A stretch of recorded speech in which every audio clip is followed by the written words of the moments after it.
G'day mate and welcome to today's shipbuilding basics video with me, Jetty. Today I want to cover engines. Everything from design to speed to best practices along with some advanced setups. What I want to do before I fill your head with a whole lot of information is I just want to ask a very simple question, and that is, can I borrow a like? I just like to borrow a like early in the video. If you're not happy with the video, you didn't think it was worth your like, you didn't learn anything along the way, by all means you can have your like back. Let's get into the actual engine design and let's go through the basics before we get into the more advanced stuff. Let's start with the basics. You need 4 things to make the engine go: fire come out the back and the ship move forward. That is, you're going to need iron. You're going to need iron to make sure you can have some oxidizer, and that needs to be fed into one side of the engine. On top of that, you're going to need carbon. Carbon's going to make fuel, and that needs to be fed into the engine as well. And of course, you need to also have ice to make sure the other two work. With that done, that should be everything you need to make fire come out of the engine. But last thing you're going to need is a destination. So with the destination chosen, we should be on our way if you rotate around the right way. That'll do it every time. So we're off and racing, and we can get some important bits of data straight away. On the right hand side, we have our speed, we also have the weight of our ship, and we have the thrust. They're the important 3 factors we need to know how long it's going to take us to get where we're going, and also any sort of optimizations we can do. If we actually hover over the engine, we can see it gives us some extra stats. So down there we can see the thrust, which is we can already see, but on top of that we can see the efficiency. The efficiency is a very important number.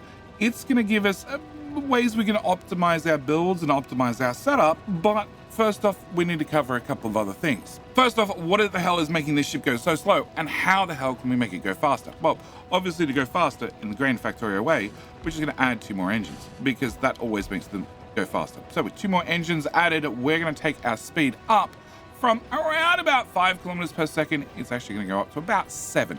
We haven't added any extra fuel to the system.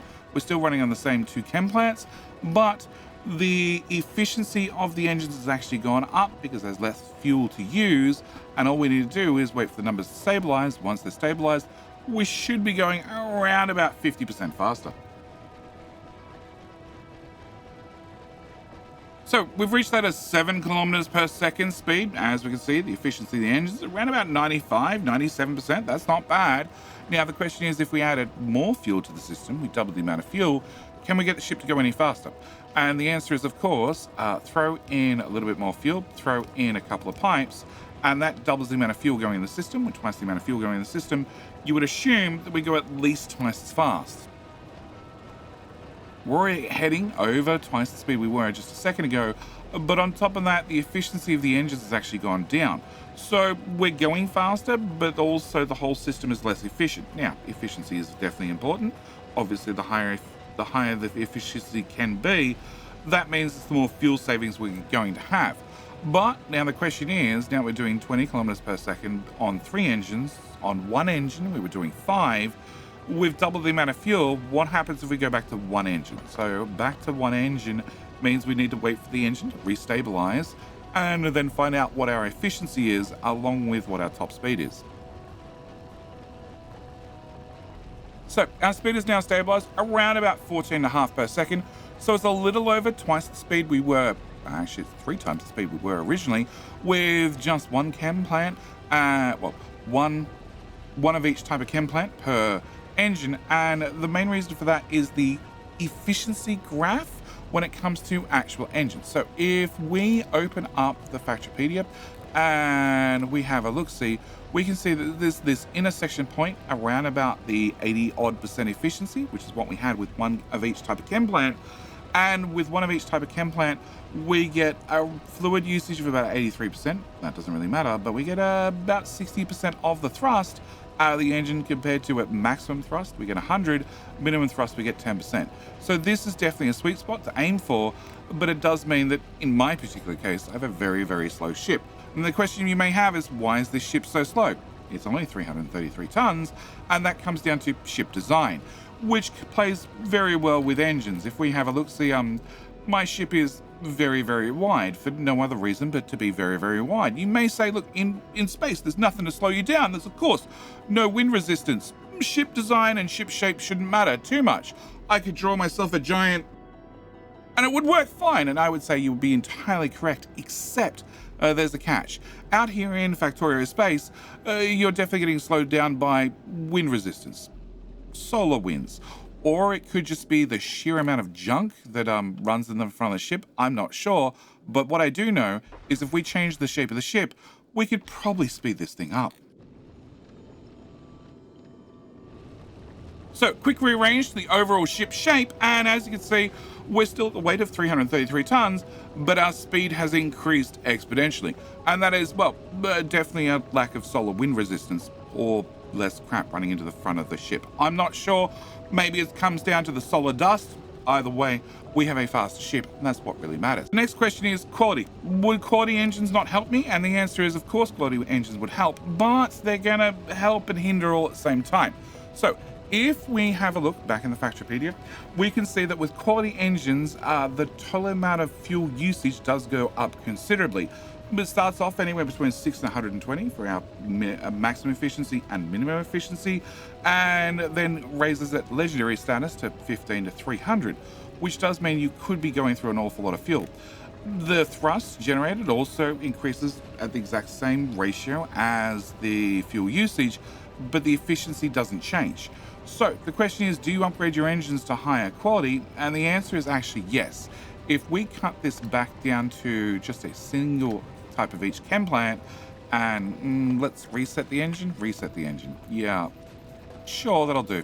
What's our efficiency? Efficiency is back to 80 odd percent. Okay, if we efficiency at 80 odd percent and we're using about 40 fuel per second, you guys are making 37.5 per second, so that all adds up. But if we take our engine and we upgrade it to legendary status, we can see a couple of things. First off, our overall speed is definitely going to increase, but more importantly, our efficiency has increased. Because this engine is capable of using more fuel, it's going to attempt to use more fuel. Because we're not storing any fuel in giant tanks, and we're making the fuel on demand, it means that the efficiency of this engine is going to greatly increase because it would like more fuel, but we can't give it more fuel. That's fine. But also the speed increases because even though it's more efficient, we get more thrust per bit of fuel we're putting in. We're about to hit vulcanus, doing 75 kilometers per second. We're then going to turn around and head back to Navas. We should slow down by 10 kilometers per second because now we're going to be fighting against vulcanus's gravity rather than working with vulcanus gravity, which should bring us down to 50-ish. And then if we go back to our basic engine, we're down to 50-ish. That's really bad. And a basic engine, it's going to decrease our efficiency from 90% down to 80%. It's also going to decrease the amount of thrust because we're going to get less thrust for this engine type at this efficiency. So definitely upgrading to legendary, well, definitely upgrading the quality of the engines is very important, providing you're not storing the fuel. If you are storing the fuel, it does mean, if we look at the Factopedia again, we get to this, well, 80 odd percent fuel usage mark, all the way through to 100% fuel usage, and that's when thrusts already hit 100%. So anything over the 80% fuel usage, and also this, anything over 80% fuel usage is going to waste fuel to get us no extra thrust and no extra advantage. So this is the point we want to aim at, this point where the efficiency drops down and caps at 51%, and we don't really want to go anything over that. For a standard engine, we're going to be using around about 85, 90 fuel per second.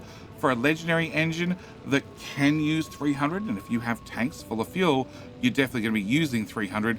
We'd be 80% of that is 240 per engine per second. The excess that you could be wasting can very, very much add up very, very quickly. And that is one of the reasons we'll look at smarts. Smarts are a good way to control how much the engines are using and therefore control the overall efficiency of your ship.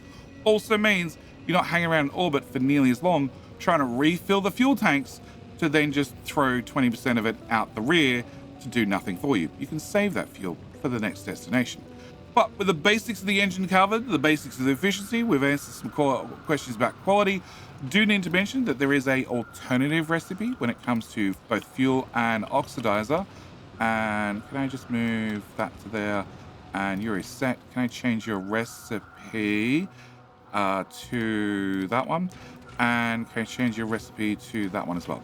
There is an alternative recipe. It is much more fuel efficient. We go from 40 per second all the way up to 150 per second. Same applies for the thruster side, but it has a much longer crafting time. So this has a 10-second craft, whereas this has a 2-second craft, which means your fuel in your engines tends to oscillate. It's going to show us better with the legendary because they can actually consume all the fuel fast enough. But as you can see, the fuel's going to drop down. Both the fuel and the oxidizer are going to drop down to nothing.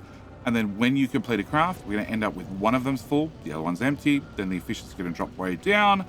And then we're going to burn through the fuel, burn through the reserves, and then we have to wait for another craft to finish, which means our speed is going to hover all over the place because of the cycle time on the crafts. Now, we can fix those problems with more engines, obviously, with speed modules to make sure it crafts faster and it completes those crafting cycles faster. Also with tanks, so we have a little bit of a buffer. The problem is if we start having tanks or we start having cycles that complete faster, we end up with a situation where we're burning extra fuel because we're going over that 80% fuel usage and literally throwing it out the back as smoke. So let's move on to engine designs. We've got some basics under control, but we need to look at different engine modules, engine blocks, you might say, that we can put on the back of the ship. Because fuel needs to flow into both sides of the engines, we have a number of design choices for the actual engines. First off, we have the inverted V. This keeps more room at the back of the ship, both on the left-hand side and on the right-hand side, in the corners for fuel processing. The other big advantage is, well, the piping is very, very simple, as you can fit in both the fuel and the oxidizer in the middle, and it will just run down both sides of the engines, making it a very, very simple design. Then, of course, we have the straight design. This keeps the back of the ship very, very level. Also means you can run fuel and oxidizer in just about anywhere you want because everything is interconnected. This is actually my generic design I tend to pick when I'm making a brand new ship because I'm not exactly sure where I'm going to be doing fuel processing when I'm designing a brand new ship. And then, of course, we have the traditional V design. The biggest complication of this particular design is both fuel and oxidizer must be fed in the middle somewhere. Also, it needs to travel to the far outside, which means you can potentially have some very, very long pipe runs depending on your overall ship design. And then, of course, on the far left, we have, well, the garbage V. This design has a few advantages over the last one, the main reason being that both fuel and oxidizer are both fed in right here in the middle. Also, there's a convenient garbage output slot at the back, which means if you have any waste that you need to dump off your ship, you have the perfect spot to throw it overboard. These are the main 4 designs you're going to find across a lot of ships. There are other unique designs. Some things are a little bit out of the box. Some people just have 1 engine. Some people have 20. All depends what your actual ship requirements are. But these are the basic 4 designs you're going to find on a lot of ships. Now, I couldn't continue the video without talking about the straight 8 design. The straight 8 design is, well, straight. And there's 8 of them. That's really its main features. If we fire this thing off, we can definitely see that it does some unique things. And that is, well, it flows in the oxidizer on the right-hand side, which then cross-flows through the engines in the oxidizer ports and then out the fuel ports to then feed out the left-hand side to then loop into the oxidizer port to then backfill through the engines it missed the first time. Because, of course, the blue fuel flows in here and out the blue port, where it then hits the red port and flows through the red port. But it flows through the red port, doesn't actually provide any oxidizer into the engine. It just flows through it like a pipe, and then into the blue, into the blue, into the red, into the red, into the blue, blue, red, red, blue, blue, red, red, out to the pipe, back in to the blue, where it's actually providing fuel, well, oxidizer for the first time, and then backflows all the way back to fill the engines it didn't fill last time. But as we can see, this involves a great significant amount of smarts, which is a little bit outside the scope of this video. But there, as I said, there are some very, very unique designs. And to build something like this, all you need to do is know exactly how much fuel you've put in and therefore how much you've taken out, and then make sure you absolutely empty the pipe before you swap fuel types, because of course you can't mix fluids unless you're mixing it inside an engine, at which point it's absolutely perfectly fine. Just don't run it dry. Speaking of smarts, let's look at a few other things whilst we're here. Let's go look at a couple of ways we can limit the amount of fuel that our engines are using and also increase their efficiency. So we're going to stop here. We're going to talk about the absolute most basic design in the world, and we're going to send you off to the races. And this is a very, very simple counter. We have a wire hooked into the hub. The hub is reading the tube moving from and to, so we get an output of, well, that we're in motion. If we're in motion, we're outputting what planet we are going to. So that is obviously vulcanus does not equal 2. That gives us an okay condition. And then we have a timer, a T counter, because this is just doing a clock counter where it's just counting up over and over and over. And then we have a T signal. T signal is fed into the combinator, which means that every one, because that's what the combinator is set to, every one tick, T resets and the pump will pump 1/60 of its capacity per second for a normal pump. It does require being a normal pump because now we have quality, which just complicates everything so much. So a setting of 1 every 60 means 20 fuel per second. A setting of 30 means 40 fuel per second. 15 is 80 fuel, blah, blah, blah, blah, blah. You can use the maths in here to set your fuel usage. And as you can see, this is chumming along at using just 20 fuel, rather than using all the fuel in the world, because it's hooked up to some tanks, which are hooked up with some infinity pipes to make sure that it potentially has all the fuel in the world. But using some simple combinators, we can obviously limit that amount and also obviously increase that amount should we want to. Again, if we come back to here, if I set this 30, that means it's going to be 40 fuel. If I look at you're pumping, it's hard to tell because it flashes on and off so quickly. If we look at the engine's going to be doing 40 fuel per second. Very, very simple, very, very simple smarts, not too complicated. And we can use something like this to make sure that we're setting the efficiency of our engines. If I double this again to 30, if we took this down to 15, that should take us up to 80 fuel of 120, which should get us not quite at the 51% efficiency we're looking for, but it should get us right in that neighborhood of about 56-ish, 69, nice. No, we need to go a little bit more, just a little bit more. 10, 1 in 10 ticks, yep. That might be a little bit over. So that's gonna do, I know with efficiency 52%, that's exactly what we want. Our thrust is maxed out at 101. If we look at this, the maximum thrust for the engine is 102. So this is the perfect amount to feed one engine with one pump. Obviously we've got 5 engines.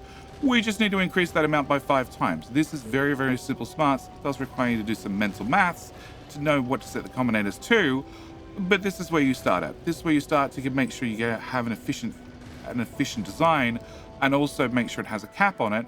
So if we turn you off, the pump doesn't pump anymore because we're not in motion, so we don't end up filling up the engine with a whole lot of fuel. That means when we start again, there's a whole lot of wasted fuel. But well, that's our very, very first simple set of smarts. We can move on from there because there's a lot more designs we need to talk about. So something a little bit more complicated. Again, we have the signal fed in from the hub, which is going to read our moving from and moving to. But this one, I'm not going to try and explain everything, but I am going to walk through some of the basics of how each design differs from the rest. Yes, this one has, well, 3 different settings. This one indicates how many engines you need to put in. So rather than having to do the calculation of how much fuel you're going to want to put in, it's going to do the total amount of fuel you want to put in. This will do the total amount of fuel per engine because you need to specify how many engines. In this case, we have 3 engines per wing because it assumes you have a center engine, which does somewhat limit your designs because it's always going to assume that you have an odd amount of engines. Yeah, different designs, different features. Anyway, as I was saying, and this also asks you how much fuel you want per engine. So this is currently set to 40 with 3 engines per wing, being 1, 2, 3. Also 1, 2, 3, because the center one is shared between both wings. And if we set you off, you should sit right on 40 fuel. It's obviously been flooded with thruster, but that's fine. It's going to sit here and run at 40 fuel and nothing but 40 fuel. If we want to add more fuel, we definitely want to hit that efficiency mark of about 80% of fuel usage, which is about 100. We can set this to 100, and it's going to change the fuel usage per engine dynamically up to that rate to make sure we can go as fast as we possibly can without wasting fuel. And that's what it all comes down to. It comes down to making sure that you make a system or get a system that works well and potentially is customizable if you need to customize it. But that's not it. We've got one more system I want to look at, and also one more system I want to tell you about. And then we have the third engine design I really want to show you guys. So the third engine design is a little bit different from the previous ones. Again, we're not going to get into the depths of the smarts. Just want to explain a couple of options that do exist and also provide a little bit of food for thought. So this particular design, it's a little bit of an upgrade from the previous one, as it actually does some of the maths for you. So we have this constant combinator in here that is going to provide you a couple of different options. So first off, we have a counter that has to do with it being reset and that sort of stuff. Also has the number of pumps connected. In this one's particular case, we have a pump. You can see this one, it's constantly turning on and off, which is feeding fuel into the system.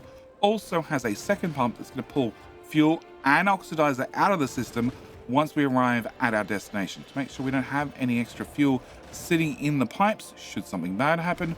We just want to make sure that they've been emptied. Also, potentially we can pull a little bit of fuel out of the engines if we're changing our mode. So at the moment, this is in efficiency mode. As we can see, we're sitting here at 98.8% efficient. Yeah, we've gone for minimum fuel usage on this one. The tanks are intentionally quite empty as well to make sure that we're not using a whole lot of fuel on this particular ship design, while still chewing along at 100 kilometers per second. So it's not bad. Also, we have the number of thrusters in there as a variable as well. So rather than the last design, which had a number of wings, and therefore you had to split the number of engines, and which requires you to have an odd number of engines, can be a little bit difficult. This one, you can just put in the number of engines. If you happen to have 12 and they happen to be, 8 on one side, 4 on the other, that's okay. You just put in 12, everything is fine, and the system just works. On top of that, it has 3 different modes. We have the efficiency mode, which is what we're running in currently. Also, we have we have the optimal fuel consumption mode. Yes, sorry, my bad. This goes for that 100% efficient and also use the least amount of fuel. And then we have the exact opposite. We also have an efficiency mode in the middle, which just pumps in all the fuel it possibly can, but at the same time doesn't go over that 100%, the 51% efficiency. We don't want to go over 51% efficiency. We don't want to put in all the fuel we can.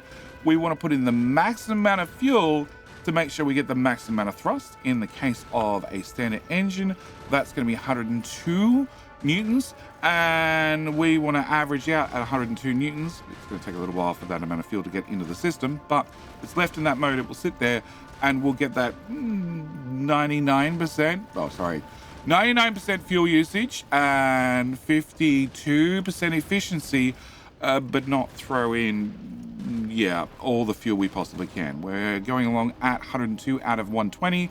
We're getting most of the thrust there. Yep, you just empty the pipes, and if we take off this time, it should be the right settings. We're looking for 90% fuel, 100% thrust, and 15 seconds of passing. Where's my constant combinator, please?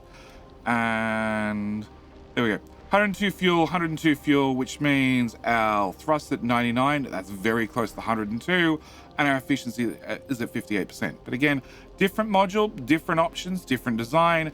And that really covers the engines. We've really covered everything you need to know about engines for right now. I imagine there is going to be a future video that we're going to cover in the future with a couple of other tidbits I need to throw in as we work our way through, the rest of this series, because this is the shipbuilding basics. I really want to cover every different module of a ship. I also want to provide, for those that are interested, different modules you can use to put ships together.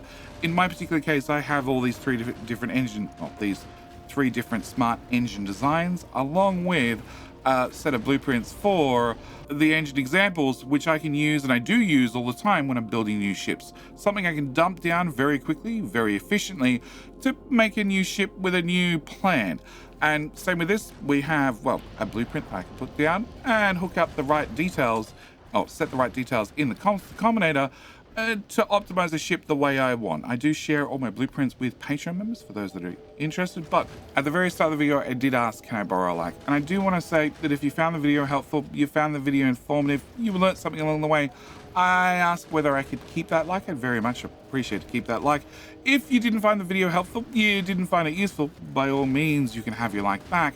But at the same time, I do want to remind you, if you want to see the rest of, well, the shipbuilding basics video, where we're covering asteroid collectors, asteroid crushing, also ammo creation and/or storage in the not too distant future, I'm going to ask you very nicely, would you consider hitting the subscribe button? And at the same time, I'm going to remind you, down in the first pinned comment below and also in the description, you will find this particular playlist for, well, shipbuilding. Anyway, with all that said and done, I'm JD. Thank you guys so much for watching. Do hope you've enjoyed, and I'll see you in the very next video. All right, bye.